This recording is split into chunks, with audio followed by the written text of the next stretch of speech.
ओम नमो भगवते वासुदेवाय नमः। हर हर महादेव। दोस्तों, आपके अपने चैनल शिव धार्मिक में आपका बहुत बहुत स्वागत है।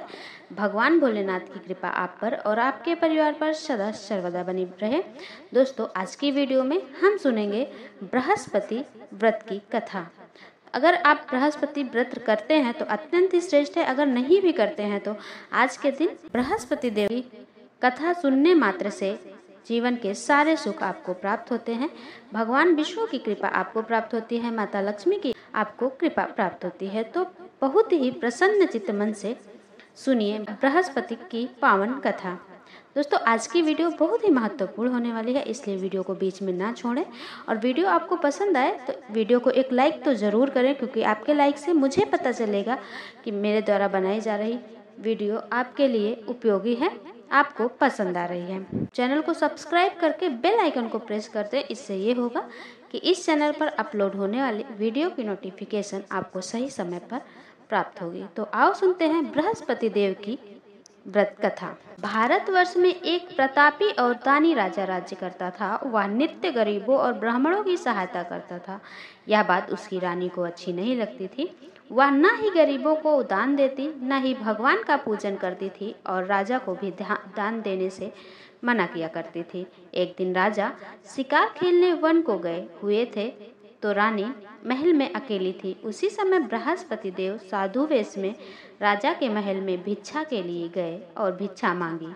रानी ने भिक्षा देने से इनकार किया और कहा, हे साधु महाराज, मैं तो दान पुण्य से तंग आ गई हूँ। मेरा पति सारा धन लुटाते ही रहता है। मेरी इच्छा है कि हमारा धन नष्ट हो जाए, फिर न रहेगा बांस न बजेगी बांसुरी। साधु ने कहा, देवी तुम तो बड़ी विचित्र हो। धन संतान तो सभी चाहते हैं, पुत्र और लक्ष्मी तो पापी के घर भी होने चाहिए। यदि तुम्हारे पास अधिक धन है तो भूखों को भोजन दो, प्यासों के लिए प्याऊ बनाओ, मुसाफिरों के लिए धर्मशालाएं खुलवाओ। जो निर्धन अपनी कुंवारी कन्याओं का विवाह नहीं कर सकते हैं उनका विवाह करा दो। ऐसे और कई काम हैं जिनके लिए करने से तुम्हारा यश लोक परलोक में फैलेगा। परंतु रानी पर उपदेश का कोई प्रभाव न पड़ा। वह बोली, महाराज आप मुझे कुछ न समझाएं। मैं ऐसा धन नहीं चाहती जो हर जगह बांटती फिरूं। साधु ने उत्तर दिया, यदि तुम्हारी ऐसी इच्छा है तो तथास्तु। तुम ऐसा करना कि बृहस्पतिवार को घर लीप कर पीली मिट्टी से अपना सिर धोकर स्नान करना, भट्ठी चढ़ाकर कपड़े धोना। ऐसा करने से आपका सारा धन नष्ट हो जाएगा। इतना कहकर वह साधु महाराज वहां से आलोप हो गए। साधु के अनुसार कही बातों को पूरा करते हुए रानी को केवल 3 बृहस्पतिवार ही हुए थे कि उसकी समस्त धन संपत्ति नष्ट हो गई। भोजन के लिए राजा का परिवार तरसने लगा। तब एक दिन राजा ने रानी से बोला कि हे रानी, तुम यहीं रहो, मैं दूसरे देश को जाता हूँ, क्योंकि यहाँ पर सभी लोग मुझे जानते हैं, इसलिए मैं छोटा कार्य नहीं कर सकता। ऐसा कहकर राजा प्रदेश चला गया। वहाँ वह जंगल से लकड़ी काट कर लाता और शहर में बेचता। इस तरह वह अपना जीवन व्यतीत करने लगा। इधर राजा के प्रदेश जाते ही रानी और दासी दुखी रहने लगी। एक बार जब रानी और दासी को 7 दिन तक बिना भोजन के रहना पड़ा तो रानी ने अपनी दासी से कहा, हे दासी, पास ही के नगर में मेरी बहन रहती है, वह बड़ी धनवान है। तू उसके पास जा और कुछ ले आ, ताकि थोड़ी बहुत गुजर बसर हो जाए। दासी रानी के बहन के पास गई। उस दिन गुरुवार था और रानी की बहन उस दिन बृहस्पति व्रत की कथा सुना रही थी। दासी ने रानी के बहन को अपनी रानी का संदेश दिया, लेकिन रानी की बड़ी बहन ने कोई उत्तर नहीं दिया। जब दासी को रानी की बहन से कोई उत्तर नहीं मिला तो वह बहुत दुखी हुई और उसे क्रोध भी आया। दासी ने वापस आकर रानी को सारी बात बता दी। सुनकर रानी ने अपने भाग्य को कोसा। उधर रानी की बहन ने सोचा कि मेरी बहन की दासी आई थी, परंतु मैं उससे नहीं बोली, इससे वह बहुत दुखी हुई होगी। कथा सुनकर और पूजन समाप्त करके वह अपने बहन के घर आई और कहने लगी, हे बहन, मैं बृहस्पतिवार का व्रत कर रही थी। तुम्हारी दासी मेरे घर आई थी, परंतु जब तक कथा होती है तब तक ना तो उठते हैं और ना ही बोलते हैं, इसलिए मैं नहीं बोली। हो दासी क्यों गई थी? रानी बोली, बहन तुमसे क्या छिपाऊं, हमारे घर में खाने तक को अनाज नहीं था। ऐसा कहते कहते रानी की आंखें भर आई। उसने दासी समेत पिछले 7 दिनों से भूखे रहने की बात भी अपनी बहन को विस्तार पूर्वक सुना दी। रानी की बहन बोली, देखो बहन, भगवान बृहस्पति देव सबकी मनोकामना को पूर्ण करते हैं। देखो, शायद तुम्हारे घर में अनाज रखा हो। पहले तो रानी को विश्वास नहीं हुआ, पर बहन के आग्रह करने पर उसने अपनी दासी को अंदर भेजा तो उसे सचमुच अनाज से भरा एक घड़ा मिल गया। यह देखकर दासी को बड़ी हैरानी हुई। दासी रानी से कहने लगी, हे रानी, जब हमको भोजन नहीं मिलता तो हम व्रत ही तो करते हैं, इसलिए क्यों न इनसे व्रत का और कथा की विधि पूछ ली जाए ताकि हम भी व्रत कर सकें। तब रानी ने अपने बहन से बृहस्पति व्रत के बारे में पूछा। उसकी बहन ने बताया, बृहस्पति के व्रत में चने की दाल और मुनक्का से विष्णु भगवान का केले की जड़ में पूजन करें तथा दीपक जलाएं, व्रत कथा सुने और पीला भोजन ही करें। इससे बृहस्पति देव प्रसन्न होते हैं। व्रत और पूजन विधि बताकर रानी की बहन अपने घर लौट गई। 7 दिन के बाद जब गुरुवार आया तो रानी और दासी ने व्रत रखा। घुड़साल में जाकर चना और गुड़ लेकर आई, फिर उससे केले की जड़ तथा विष्णु भगवान का पूजन किया। अब पीला भोजन कहाँ से आए, इस बात को लेकर दोनों बहुत दुखी थी। चूँकि उन्होंने व्रत रखा था, इसलिए बृहस्पति देव उनसे प्रसन्न थे। इसलिए वो एक साधारण व्यक्ति का रूप धारण कर 2 थालों में सुंदर पीला भोजन दासी को दे गए। भोजन पाकर दासी प्रसन्न हुई और फिर रानी के साथ मिलकर भोजन ग्रहण किया। उसके बाद वे सभी गुरुवार को व्रत और पूजन करने लगी। बृहस्पति भगवान की कृपा से उनके पास फिर से धन संपत्ति आ गई, परंतु रानी फिर से पहले की तरह आलस्य करने लगी। तब दासी बोली, देखो रानी, तुम पहले भी इस प्रकार आलस्य करती थी, तुम्हें धन रखने में कष्ट होता था, इस कारण सभी धन नष्ट हो गया। और अब जब भगवान बृहस्पति की कृपा से धन मिला है तो तुम्हें फिर से आलस्य होता है। रानी को समझाते हुए दासी कहती है कि बड़ी मुसीबतों के बाद हमने यह धन पाया है, इसलिए हमें दान पुण्य करना चाहिए, भूखे मनुष्यों को भोजन कराना चाहिए और धन को शुभ कार्यों में खर्च करना चाहिए, जिससे तुम्हारे कुल का यश बढ़ेगा, स्वर्ग की प्राप्ति होगी और पितृ प्रसन्न होंगे। दासी की बात मानकर रानी अपना धन शुभ कार्यों में खर्च करने लगी, जिससे पूरे नगर में उसका यश फैलने लगा। बृहस्पति व्रत कथा के बाद श्रद्धा के साथ आरती करनी चाहिए। इसके बाद प्रसाद बांटकर उसे ग्रहण करना चाहिए। एक दिन राजा दुखी होकर जंगल में एक पेड़ के नीचे आसन जमाकर बैठ गया। वह अपनी दशा को याद करके व्याकुल होने लगा। बृहस्पति का दिन था। एकाएक उसने देखा कि निर्जन वन में एक साधु प्रकट हुए। वह साधु वेश में स्वयं बृहस्पति देवता थे। लकड़हारे के सामने आकर बोले, हे लकड़हारे, इस सुनसान जंगल में तू चिंता मग्न क्यों बैठा है? लकड़हारे ने दोनों हाथ जोड़कर प्रणाम किया और उत्तर दिया, महात्मा जी, आप सब कुछ जानते हैं, मैं क्या कहूँ? यह कहकर वह रोने लगा। साधु को अपनी आत्मकथा सुनाई। महात्मा ने कहा, तुम्हारी स्त्री ने बृहस्पति के दिन बृहस्पति भगवान का निरादर किया है, जिसके कारण रुष्ट होकर उन्होंने तुम्हारी यह दशा कर दी। अब तुम चिंता को दूर करके मेरे कहने पर चलो तो तुम्हारे सारे कष्ट दूर हो जाएंगे और भगवान पहले से भी अधिक संपत्ति देंगे। तुम बृहस्पति के दिन कथा किया करो। 2 पैसे के चने मुनक्का लाकर उसका प्रसाद बनाओ और शुद्ध जल से लोटे में शक्कर मिलाकर अमृत तैयार करो। कथा के पश्चात अपने सारे परिवार और सुनने वाले प्रेमियों में अमृत व प्रसाद बांटकर आप भी ग्रहण करो। ऐसा करने से भगवान तुम्हारी सब मनोकामनाएं पूरी करेंगे। साधु के ऐसे वचन सुनकर लकड़हारा बोला, हे प्रभु, मुझे लकड़ी बेचकर इतना पैसा नहीं मिलता जिससे भोजन के उपरांत कुछ बचा सकूं। मैंने रात्रि में अपनी स्त्री को व्याकुल देखा। मेरे पास कुछ भी नहीं जिससे मैं उसकी खबर मंगा सकूं। साधु ने कहा, हे लकड़हारे, तुम किसी बात की चिंता मत करो। बृहस्पति के दिन तुम रोजाना की तरह लकड़ियां लेकर शहर को जाओ। तुमको रोज से दुगना धन प्राप्त होगा, जिससे तुम भली भांति भोजन कर लोगे तथा बृहस्पति देव की पूजा का सामान भी आ जाएगा। इतना कहकर साधु अंतर्ध्यान हो गए। धीरे धीरे समय व्यतीत होने पर फिर वही बृहस्पतिवार का दिन आया। लकड़हारा जंगल से लकड़ी काटकर किसी शहर में बेचने गया। उसे उस दिन और दिन से अधिक पैसा मिला। राजा ने चना गुड़ आदि लेकर गुरुवार का व्रत किया। उस दिन से उसके सभी कलेश दूर हो गए। परंतु जब दोबारा गुरुवार का दिन आया तो बृहस्पतिवार का व्रत करना वह भूल गया। इस कारण बृहस्पति भगवान नाराज हो गए। उस दिन उस नगर राजा ने विशाल यज्ञ का आयोजन किया तथा शहर में यह घोषणा करा दी कि कोई भी मनुष्य अपने घर में भोजन न बनावे, न आग जलावे। समस्त जनता मेरे यहाँ भोजन करने आवे।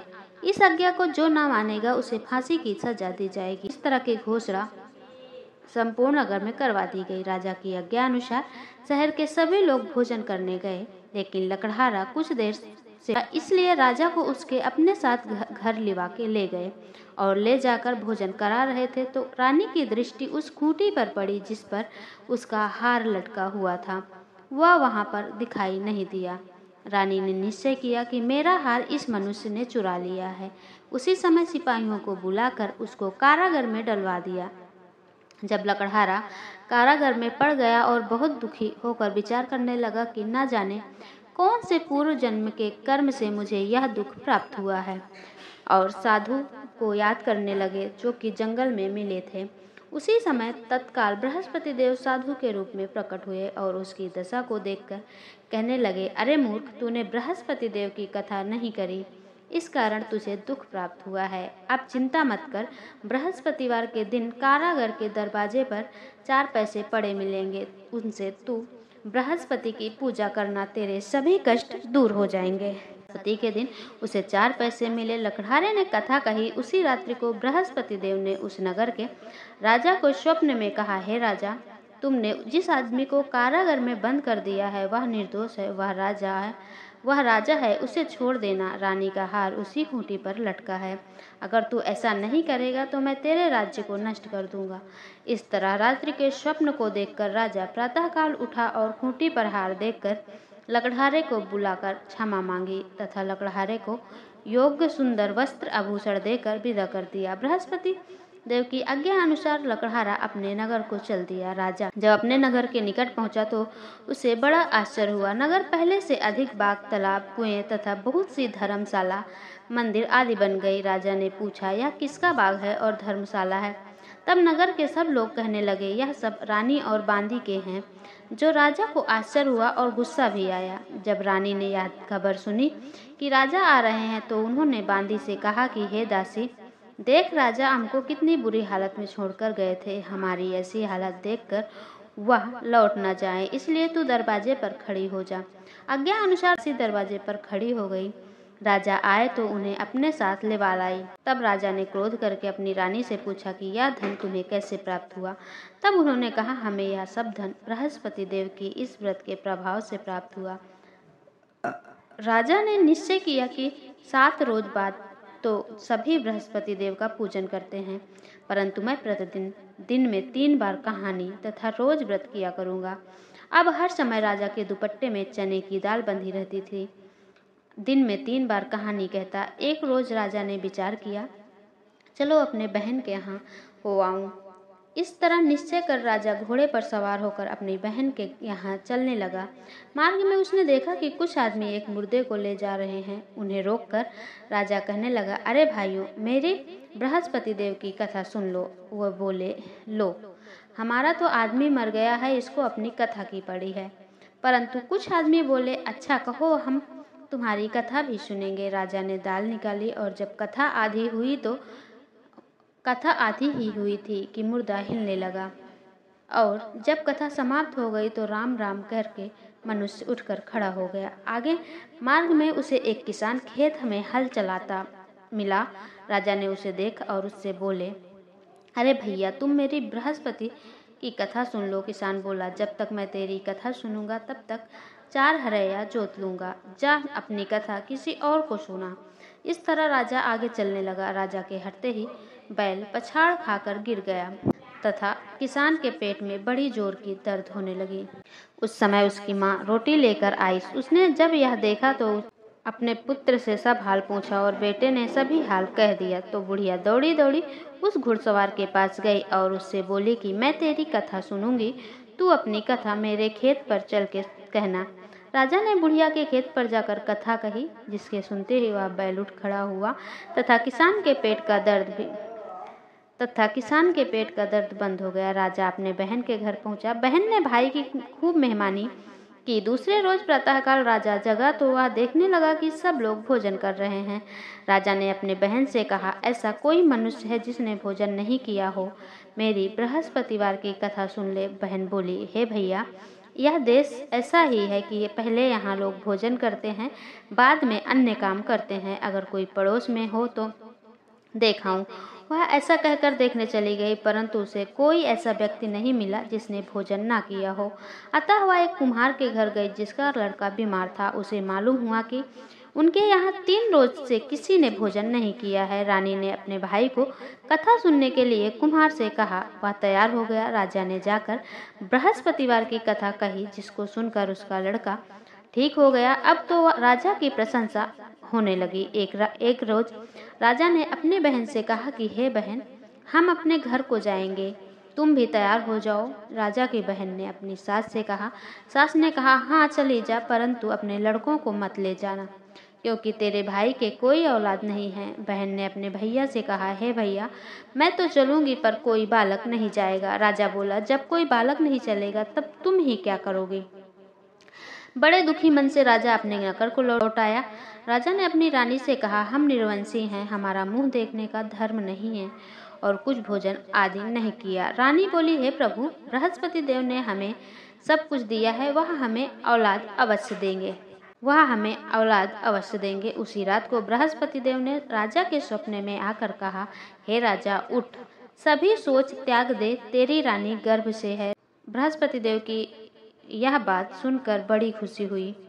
9वें महीने में उसके गर्भ से एक सुंदर पुत्र पैदा हुआ। तब राजा बोला, हे रानी, स्त्री बिना भोजन के रह सकती है, पर बिना कहे नहीं रह सकती। जब मेरी बहन आवे तुम उससे कुछ कहना मत। रानी ने सुनकर हाँ कर दिया। जब राजा की बहन ने यह समाचार सुना तो वह बहुत खुश हुई तथा बधाई लेकर अपने भाई के यहाँ आई। तभी रानी ने कहा, घोड़ा चढ़कर तो नहीं आई, गधा चढ़ी आई। राजा की बहन बोली, भाभी, मैं इस प्रकार न कहती तो तुम्हें औलाद कैसे मिलती?